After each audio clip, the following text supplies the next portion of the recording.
कैसे? कहीं देख रहे हैं मंच साझा में कुछ बोलने को कर रहे हैं कुछ। हाँ? मतलब काम जो पहले जो था शुरू में जब बीजेपी के साथ आई, जो कार्य यहाँ हुआ वो कार्य अभी नहीं हो पा रही है। मतलब शुरू का कार्यकाल उनका अच्छा था, बाद का आप कह रहे हैं कि नहीं? हाँ? जी जी। आपका क्या नाम है? जी, मेरा नाम है नारायण कुमार। नारायण जी, आपका क्या विचार है नीतीश कुमार की सरकार के बारे में और ये इफ्तार को लेकर के जो सियासत हो रही है? मुस्लिम संगठन कह रहे हैं यार वक्फ बोर्ड बिल पर साथ नहीं है नीतीश को, हम नहीं जाएंगे। और उधर अभी खबर आई चिराग पासवान ने भी इफ्तार दिया, लालू यादव ने।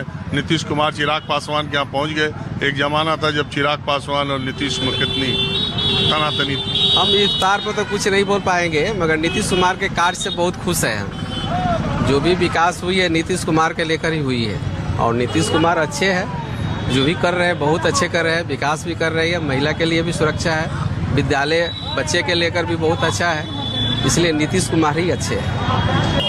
तो शाम हो गई है और मैं मोतिहारी की सड़कों पर आज ढाका बाजार में आया। ढाका प्रखंड है ना? ढाका प्रखंड है। हाँ?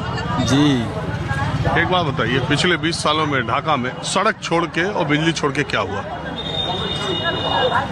सड़क छोड़कर और बिजली छोड़कर मतलब हम देखते हैं कि किसी भी तरह का कोई विकास कार्य नहीं, सही से अगर पूछा। और इसके बाद जो है मतलब जो सामाजिक सुरक्षा पेंशन हुआ या टीबी मरीज के जो यह सब है, यह इनको जो है सामाजिक सुरक्षा पेंशन में हम लोग के उम्र के लोगों को जो 400 रुपया जो मिलना शुरू हुआ, सो आज तक यह 400 रुपया मिलते ही रह गया।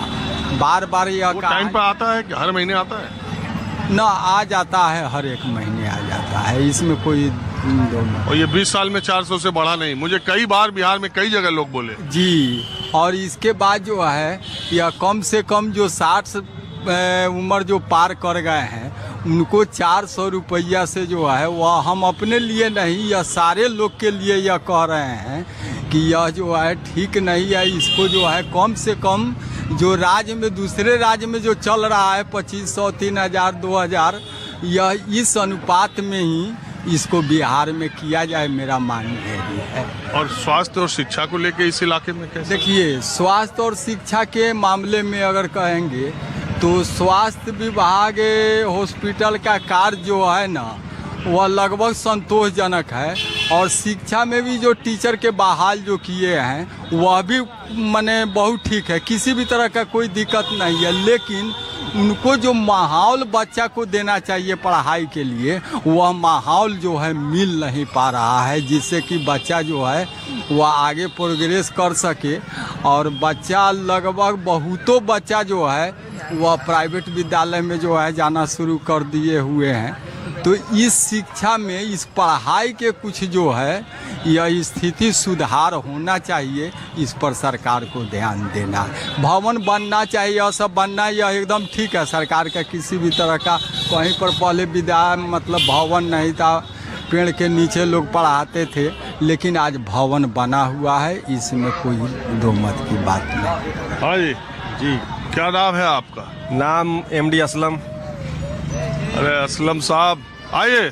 असलम साहब, इफ्तार के बारे में कुछ बताइए, ये इफ्तारी सियासत को लेके क्या हो रहा है? तो हर पार्टी अपना अपना इसमें एजेंडा अपना रहा है। लोग कोई इफ्तार कराएगा, कोई रैली करवाएगा, कोई नौकरी की बात करेगा। अभी चुनाव का समय आने वाला है, इसलिए बहुत एजेंडा चलेगा ही। ये वक्फ बोर्ड पर जो मुस्लिम संगठन कह रहे हैं वो एकदम बिल्कुल आम मुसलमान इसको लेके क्या सोचता है?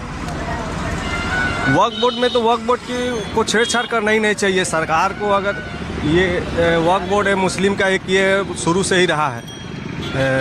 संपत्ति प्रॉपर्टी जो भी है, इसमें तो कोई राजनीतिक दलों को छेड़छाड़ करने की ज़रूरत नहीं थी, लेकिन इसमें छेड़छाड़ लोग कह रहे हैं हम इसको व्यवस्थित कर रहे हैं। इस पर जो कब्जा है या जो भूमाफिया वक्फ बोर्ड में बने हुए हैं, कुछ चुनिंदा लोगों के हाथ में जो वक्फ बोर्ड है, इस सब को जमीन को व्यवस्थित सुव्यवस्थित करके इसका और भाई देखो दुनिया में चाहे कोई आ जाए, सरकार किसी की आ जाए, सूर्य की रोशनी, हवा, पानी, धरती, ये तो कोई बढ़ा घटा नहीं सकता।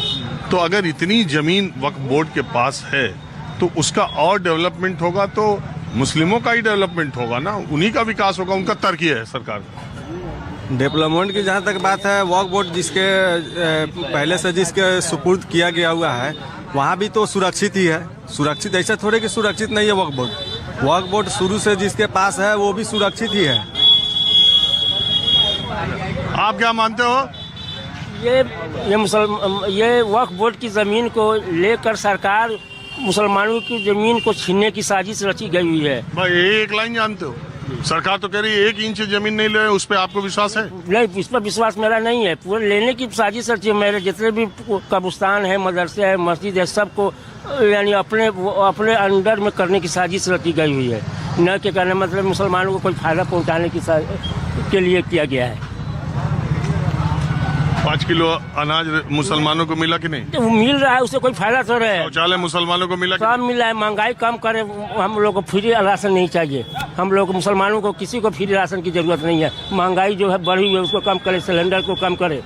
जितनी महंगाई तेल से लेकर जितनी भी चीज़ें जो आज जितने पर GST लग रहा है 5%, 10%, 18%, ये सब की कमी की जरूरत है। 5 किलो सिलेंडर राशन से किसी का क्या काम करने होने को है? किसी का काम राशन से चलने को नहीं है। और नीतीश कुमार का क्या? जी नहीं, वह बहुत बड़ा गद्दार है। कहने मतलब यहाँ मुसलमानों के वक्त पर आज तक साथ दिया, सही है? नहीं, अब गद्दारी में चला गया। अब उसके साथ वक्फ बोर्ड पर साथ नहीं आ रहे हैं इसलिए हम इसीलिए हमारे साथ नाराज है उससे। आप हमारे साथ नहीं तो हम उसके साथ क्यों रहेंगे? आज 20 वर्ष से हम लोग उनके साथ थे।